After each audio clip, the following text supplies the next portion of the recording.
They told you that you were powerless.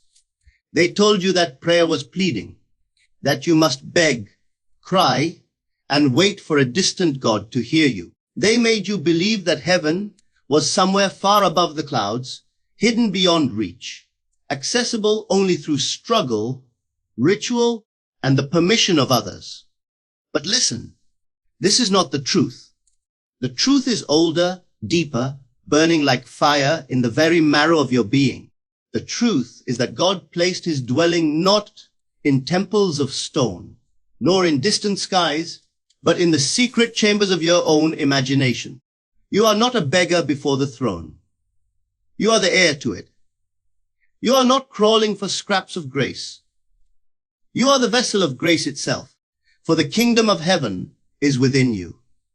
When the prophets spoke of visions, when the poets sang of new worlds, when the dreamers declared that faith moves mountains, they were not speaking in riddles. They were revealing the law that the unseen is more real than the seen, and the invisible acts as the blueprint of the visible. Imagination is the womb of creation. Desire is its seed. Feeling is the water that quickens it. An assumption, the bold, unshakable conviction that it already is the sun that brings it into form. This is the law that rulers and priests feared you would discover. For once a man knows he is the operant power, he can no longer be enslaved by systems, opinions, or appearances. Think of Moses, standing before the Red Sea with Pharaoh's armies thundering behind him.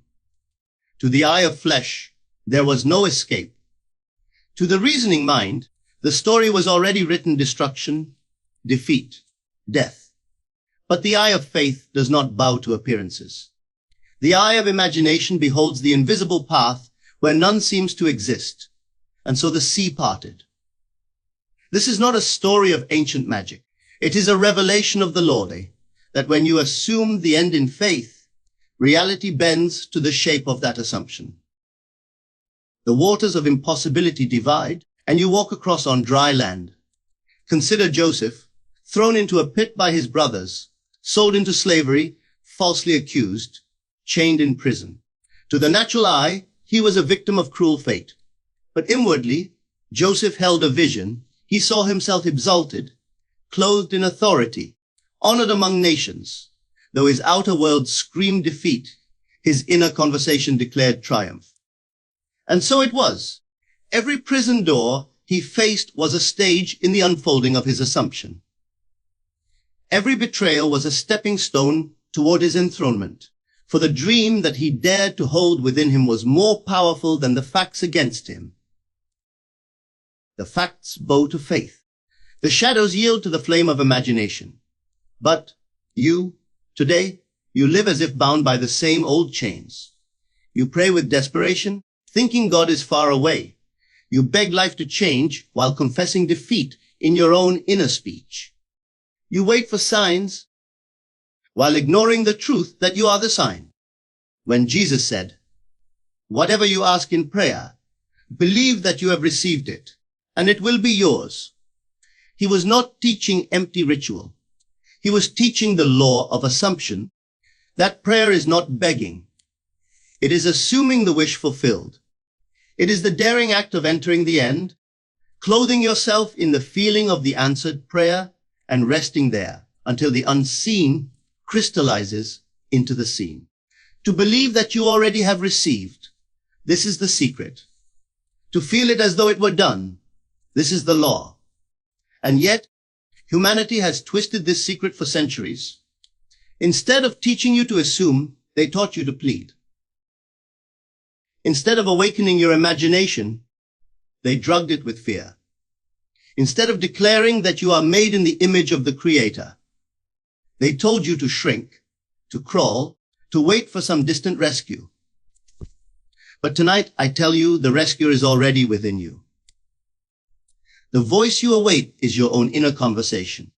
The kingdom you seek is already planted in the soil of your imagination. What you dare to assume in the silence of your heart, what you dare to feel as true in the stillness of your being, must one day harden into fact. This is not philosophy. It is law. Imagine now, close the eyes of flesh and open the eyes of faith. What is the desire that burns in you? Not the shallow craving of vanity, but the deep longing placed within you by the hand of God. See it. Feel it, not as a far-off dream, but as a present possession. Enter it fully, as if stepping into a new garment. If it is peace you seek, feel the stillness of it resting in your chest now. If it is love you seek, feel the warmth of it flowing toward you now. If it is abundance, hear the sound of it filling your life. Now, do not wait, assume. Do not hope, know. For faith is not wishing. Faith is assumption. Faith is conviction that ignores the evidence of sense and clings to the unseen reality until it becomes seen. Look again at the scriptures, not as dusty tales, but as living maps of consciousness.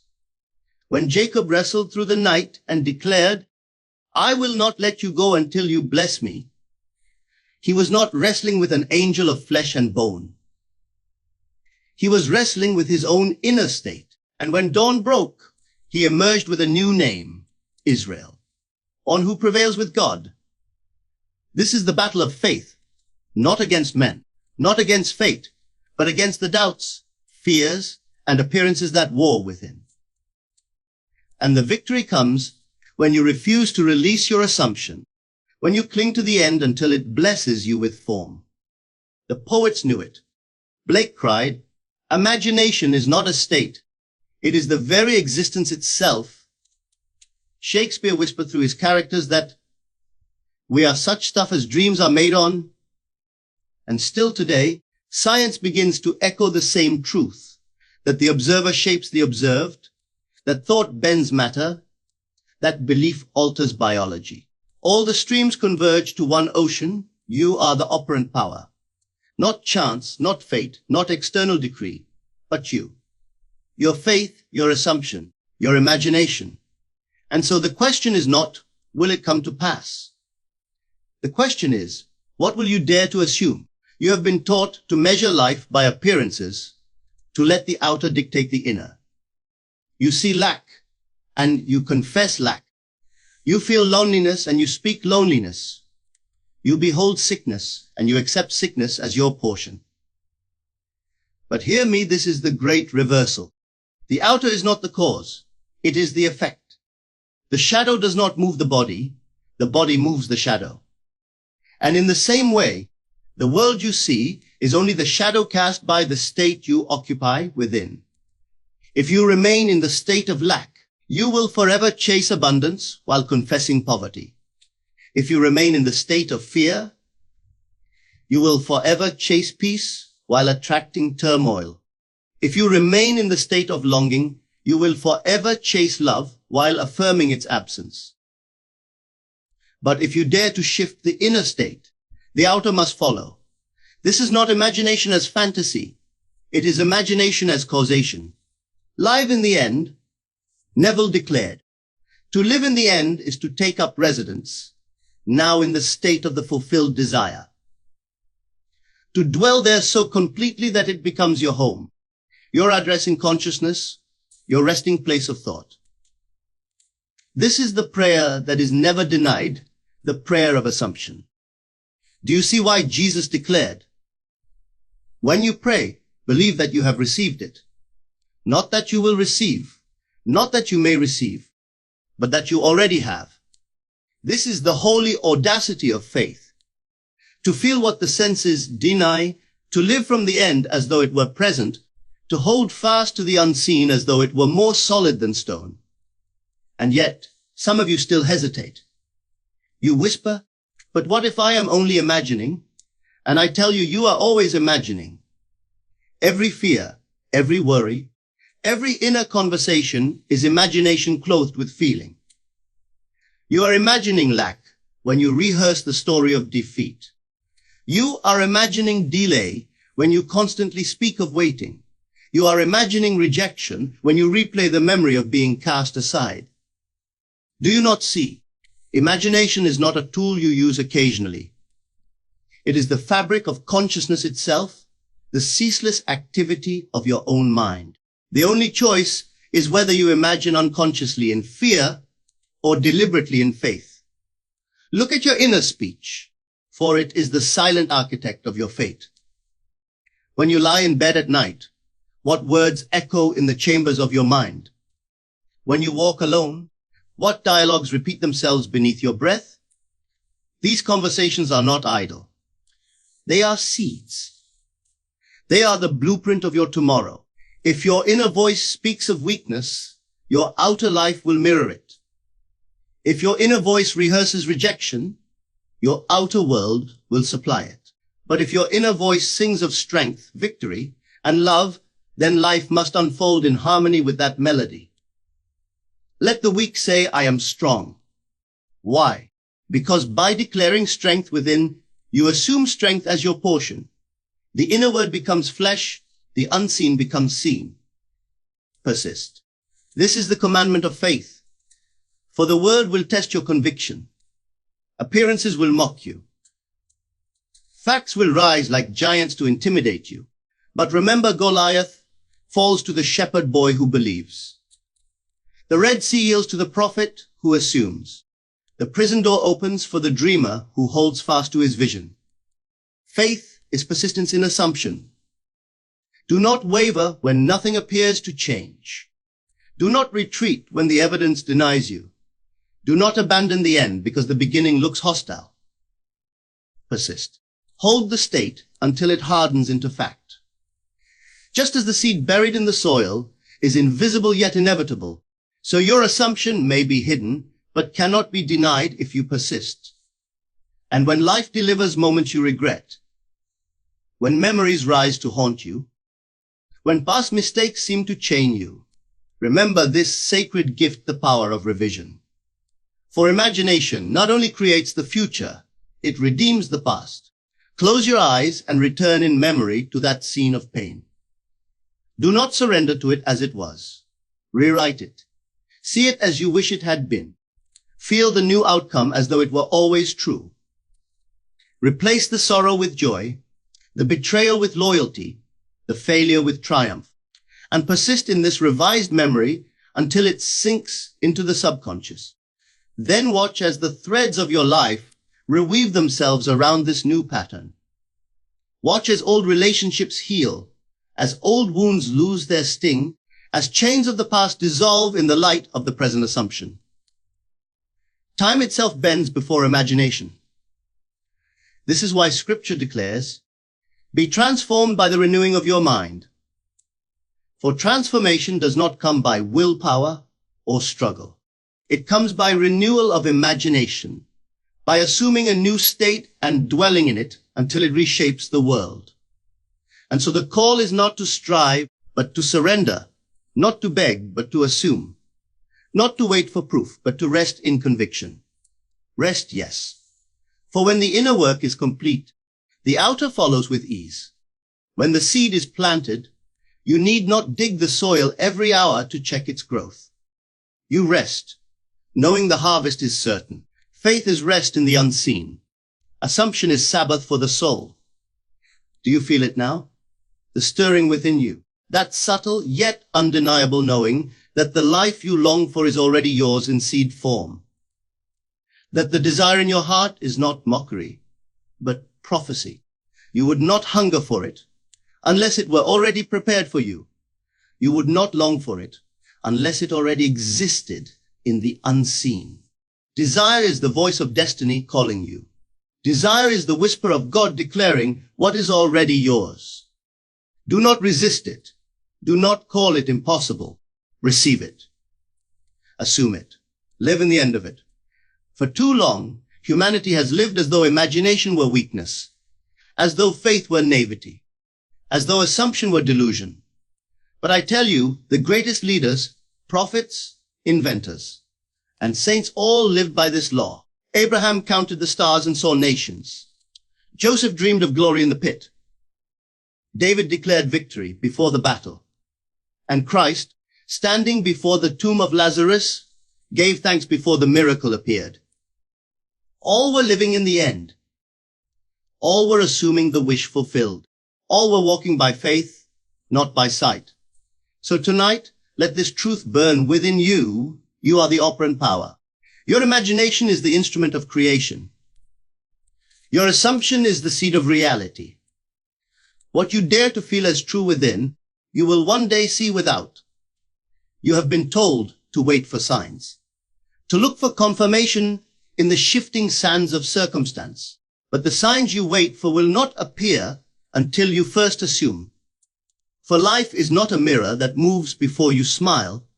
It smiles only after you do. This is why the ancients spoke in paradox. To him that hath, more shall be given. Do you see? The one who assumes possession will always receive, but the one who confesses lack, even what he has will wither. For reality echoes your state. The echo cannot precede the voice. So the call is not to wait, but to begin. To take the unseen into yourself as though it were already fact. To wear the garment of the answered prayer before it touches your hand. Imagine yourself as the artist of eternity standing before the blank canvas of this very moment. What picture will you paint? Will you sketch lack, fear, defeat? Or will you dare to lay bold strokes of abundance, love, and victory? The brush in your hand is imagination. The colors are your assumptions. The canvas is your consciousness. And the masterpiece is your life. Each thought clothed with feeling drips onto the canvas. Each assumption hardens into form. You cannot escape this artistry. The only question is whether you create unconsciously or deliberately. This is why surrender is essential. Not surrender to fate, but surrender to the state you choose. Surrender the struggle, the anxious striving, the restless questioning. Rest in the assumption that it is done. Lay down the burden of proof and simply abide in the end. When the farmer plants seed, he does not pace the field in panic. He does not dig up the soil to check whether the roots have sprouted. He trusts the unseen process. He rests in the certainty of harvest. So must you rest in the certainty of your assumption. Be still and know that I am God. Stillness is faith. Stillness is the silence of doubt. Stillness is the assurance that what you have assumed is already so in the invisible. But let us go deeper. What is this I am that Scripture declares as the name of the Eternal? When Moses asked for the name of the one who sent him, the voice replied, I am, check, I am. Do you see it? The holy name is not a distant title. It is the very awareness within you that says I am, before you add any word to it. Rich, poor, weak, strong. The root is the same I am. And whatever you add to this eternal name, you clothe yourself in. Say, I am weak, and weakness becomes your garment. Say, I am unloved, and rejection becomes your mask. Say, I am strong, and strength clothes your being. Say, I am loved, and love wraps itself around you. This is not affirmation as ritual. It is assumption as law. The I am within you is the divine spark, the creative power, the operant force. Guard it. Do not misuse it. Do not attach it to despair. Let every am you declare be clothed with faith, with victory, with fulfillment. Consciousness is the only reality. All that you behold without is only consciousness solidified. The world is yourself pushed out. And so if you would change the world, you must first change yourself. Do not battle the shadows. Do not curse the mirror. Transform the image within, and the reflection must obey. If you see hatred in the world, search your own inner speech. If you see lack around you, search your own inner state. The outer is the harvest, the inner is the seed, and the seed governs the harvest unfailingly. Now imagine, truly imagine, what life would be if you believed this with every fiber of your being. If you ceased to beg, ceased to wait, ceased to fear, and began to assume. If every desire was taken as prophecy, if every longing was received as present, if every prayer was answered before it left your lips. This is not fantasy. This is law. The law of assumption, the law of faith, the law of consciousness. And the moment you begin to live in the end, everything shifts. Circumstances rearrange. People move. Paths open. What seemed immovable begins to bend. For reality must conform to the state you occupy. Look again at the stories that have lived for centuries. Noah builds the ark before the rain. Abraham sees nations while childless. Hannah sings the song of motherhood before conception. And Christ gives thanks for bread before it multiplies. Always the same Lord assumption before manifestation. Faith before sight. Conviction before evidence. Faith is the substance of things hoped for, the evidence of things not seen. Faith is the evidence, the proof, the reality, though the senses cry otherwise. And so I ask you, what will you now assume? Will you continue to assume lack, fear, and defeat?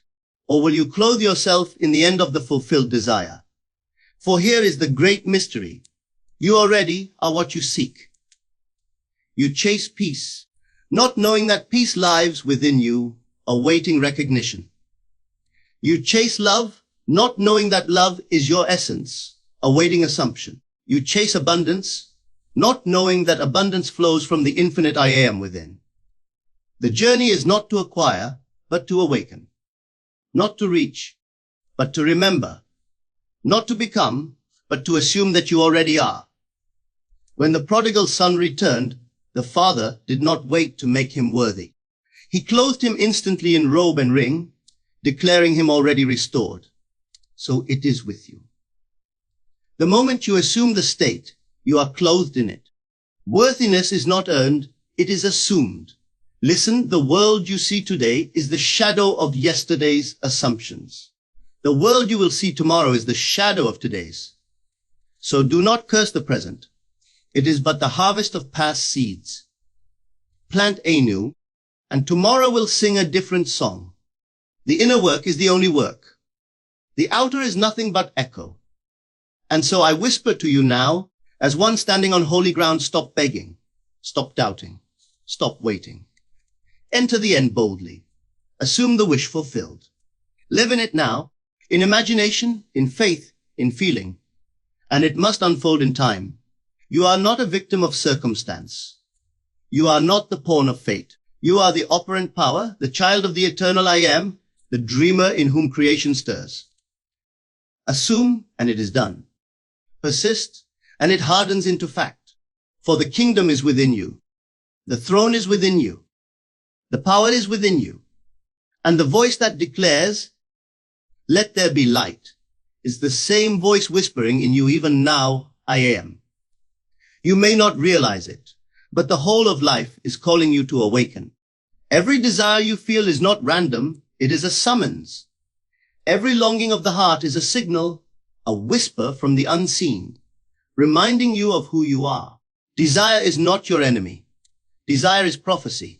It is the seed of destiny planted in you by the eternal. Do not call your desires foolish. Do not call them impossible.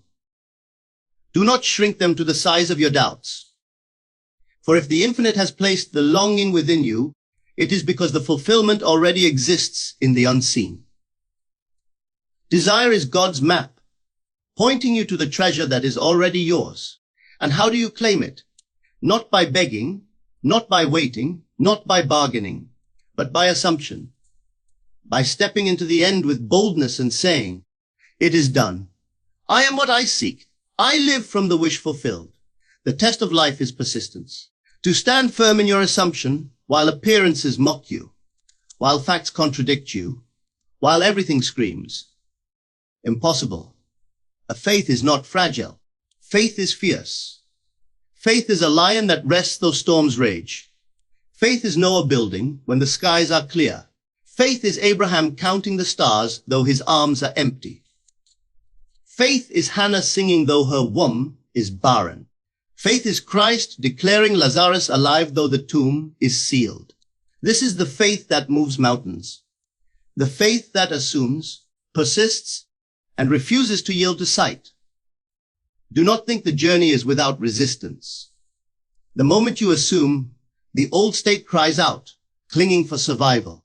Doubts rise like shadows, Memories whisper their lies, fear claws at your chest. But this is not proof of failure. This is proof of transition. The old state must crumble before the new can rise. The shaking is not destruction, it is birth. Persist. Persist. Persist. Though the night be long, dawn must break. Though the seed be buried, harvest must come. Though the tomb be sealed, resurrection must follow. The law does not fail. Only your persistence decides the hour. And here lies the mystery, the very moment you assume the state. In the unseen, it is finished. You may not yet see it, but in eternity, the pattern is complete. The echo takes time to reach your ears, but the voice has already spoken. This is why the prophets could declare, "It is done," while men still doubted. Why Christ could say, "It is finished," while the world mocked. Why visionaries throughout history spoke of realities unseen, and time itself conspired to fulfill their word. Faith speaks in the past tense of tomorrow. Faith says, "I have received." And in that declaration, creation bows. Now here this doubt is not your master. Fear is not your lord. Circumstance is not your king. You are not bound by appearances unless you consent to them.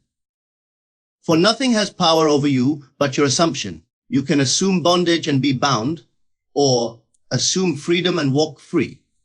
You can assume lack and live in poverty, or assume abundance and watch doors open. You can assume rejection and suffer loneliness, or assume love and see the world embrace you. The law is impartial. It mirrors what you dare to assume. So what garment will you wear? What state will you inhabit? What end will you claim? Listen to your inner speech tonight. Do not let it wander in complaint, in fear, in despair. Guide it like a shepherd guides his flock. Clothe your words with faith, your feelings with victory, your imagination with fulfillment.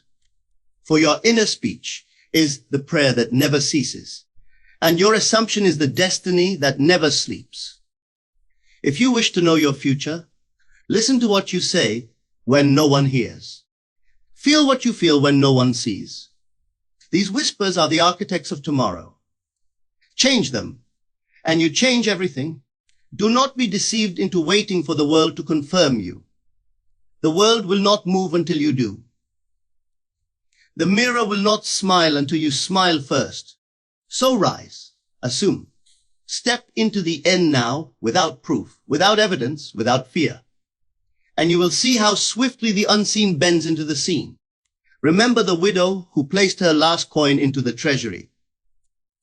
She acted as though she lacked nothing, and heaven declared her rich. Remember David standing before Goliath. He spoke as though victory was already his, and the giant fell. Remember the words of Christ. According to your faith be it unto you. Not according to chance, not according to effort, but according to faith. You are the operant power. This truth is the great awakening. The chains fall when you realize it.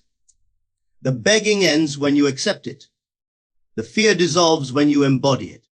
No more crawling before the throne. You are seated with the eternal I am already. No more pleading for crumbs. You are heir to the banquet of creation. No more waiting for signs. You are the sign, the living proof of imagination embodied.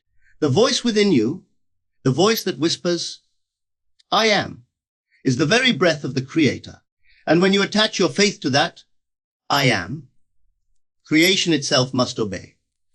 So, I charge you now, dare to live as though it were already so. Dare to feel the answered prayer in your chest. Dare to walk the earth as one who already has what he seeks. Do not shrink back. Do not postpone. Do not defer your joy to some far-off day. Step into it now, for now is the only moment creation knows. The world is waiting for you to awaken. Life is waiting for you to assume. The kingdom is waiting for you to claim it. And when you do, when you finally accept that you are the operant power, that your imagination is reality, that your assumption is law, you will see that you were never a beggar, never a victim, Never a stranger. You were always here, always creator, always one with the eternal. The curtain is torn. The veil is lifted. The secret is revealed. Prayer is not begging. It is assumption. Faith is not waiting. It is living in the end. Desire is not mockery. It is prophecy. And you are the operant power, so awaken, dreamer. Clothe yourself in the end. Assume boldly. Persist fiercely. Rest deeply. For what you dare to imagine, feel, and assume will one day stand before you in flesh and fact. The voice of the eternal speaks, even now. I am that I am, and as you assume, so shall you be.